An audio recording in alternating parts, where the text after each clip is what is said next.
Hello! எல்லாரும் எப்படி இருக்கீங்க? நல்லா இருக்கீங்கன்னு நம்புறேன். இந்த வாரம் கேரளா ஸ்பெஷல் கொழா புட்டு தாங்க செஞ்சு காட்டுறேன். இது ஒரு ரிக்வெஸ்டட் வீடியோ.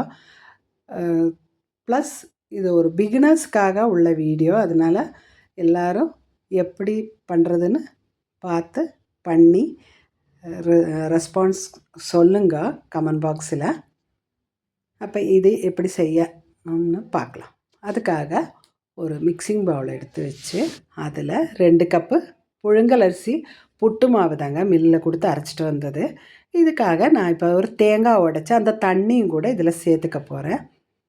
அது சேர்க்கணுன்னு அவசியம் இல்லை, ஆனால் இருந்ததுனால ஃப்ரெஷ்ஷாக தேங்காய் தண்ணி ஊற்றினா சூப்பராக இருக்கும் அந்த டேஸ்ட்டு. கூட இனி நான் சேர்க்க போகிறது வந்து ஒரு 1/4 கப்பு கெட்டி தேங்காய் பால்.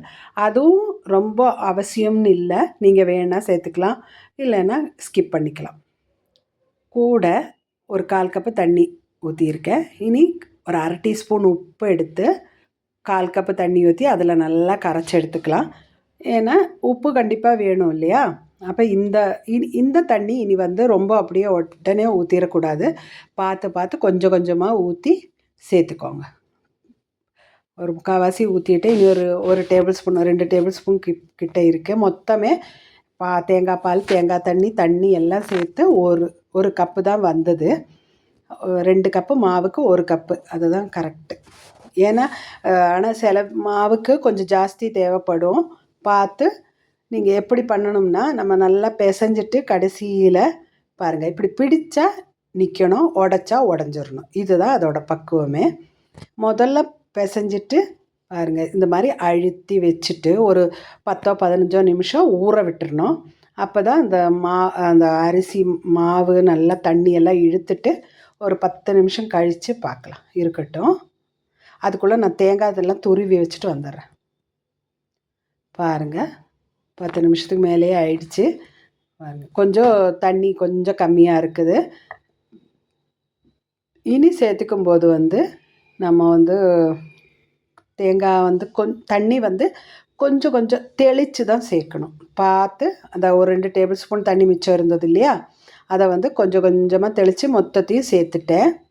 பாருங்கள், இனி இப்படி பிடிச்சா கரெக்டாக வருது, உடச்சா உடையுது. இதுதான் பக்கம். அவ்வளோதான். இருக்கட்டும், நம்ம தேங்காயும் துருவி எடுத்து வச்சாச்சு. இனி நம்ம இது புட்டு குழலுக்குள்ளே போட்டுக்கலாம். அந்த ப்ரௌன் கலர் இருக்கிறதெல்லாம் எடுத்து ஒரு ஓரமாக வச்சுட்டேன். இனி அது போட்டாலும் பிரச்சனையெல்லாம் இல்லை, கடிக்கும்போது நல்லா தான் இருக்கும். இந்த சில் இருக்கு இல்லையா, அது அடியில் போட்டுக்கிட்டு அது பத்திரமா போட்டுக்கோங்க. சில பேர் அது போட மறந்துடுவாங்க, அதனால தான் அதை சொல்கிறேன். தேங்காய் கொஞ்சமாக துருவல் அடியில் போட்டு இந்த புட்டு குழலு கூடவே ஒரு ஸ்டீல்லையே ஒரு கம்பி கொடுத்துருக்காங்க. இல்லை நீங்கள் ஏதாவது கரண்டியோட பின்பக்கம் வச்சு அதை அப்படி தள்ளி விட்டு நல்லா எல்லா பக்கமும் பரவுற மாதிரி பண்ணி ஒரு கைப்பிடி மாவு போட்டு அது மேலே திரும்பவும் தேங்காய் துருவல் போட்டு தள்ளி விட்டுருங்க. அவ்வளோதான். பாருங்கள், திரும்பவும் ஒரு கைப்பிடி மாவு, அவ்வளோதான். கரெக்டாக இருக்கும். 3 புட்டு வருங்க இது ஒரு குழலில் செஞ்சிங்கன்னா. மேலேயும் கொஞ்சம் தேங்காய் வச்சுட்டு அழுத்தக்கூடாது, அமுத்திடக்கூடாது. அப்படியே எங்கெங்கே வருதோ அதே மாதிரி வச்சுட்டு புட்டு குழலில் அந்த பானையில் தண்ணி நல்லா கொதிக்கும் போது வச்சு மூடி வச்சுருங்க. ஆவி வரட்டும், அப்புறம் பார்க்கலாம். பாருங்கள், இப்போ ஆவி வந்தாச்சு. ஆவி வந்து ஒரு 4-5 நிமிஷம் விட்டுருங்க. 5 நிமிஷம் கழித்து தான் எடுக்கணும். அப்போ தான் நல்லா மேலெல்லாம் வெந்து வரும். வெந்தாச்சு. இனி நம்ம எடுத்து ஒரு பாத்திரத்துக்கு குத்தி எடுத்துக்கலாம். பாருங்கள், இப்படி நல்லா அழுத்தி விட்டிங்கன்னா அது வாட்டுக்கு வந்துடும். பாருங்கள், 3 பீஸ் கரெக்டாக வந்துருச்சு. இதே மாதிரி மிச்சமாவையும் செஞ்சு எடுத்துட வேண்டியது தான். பாருங்கள், நாங்கள் வந்து இதுக்கு முக்கால்வாசி கடலை குழம்பு, இல்லைன்னா பச்சைப்பயிறு குழம்பு, இல்லைன்னா வாழைப்பழம் கூட வச்சு சாப்பிடுவோம். நான் இன்றைக்கி வந்து பச்சைப்பயிறு வாழைக்காய், நேந்திர வாழைக்காயும் போட்டு குழம்பு வச்சுருக்கேன். அது சூப்பராக இருக்கும். எனக்கு கடலை விட இதுதான் ரொம்ப பிடிக்கும். பாருங்கள், புட்டு அவ்வளோ சாஃப்டாக இருக்குது. நல்லா பஞ்சு மாதிரி உடச்சா அப்படியே நல்லா வருது. சூப்பராக இருக்குது.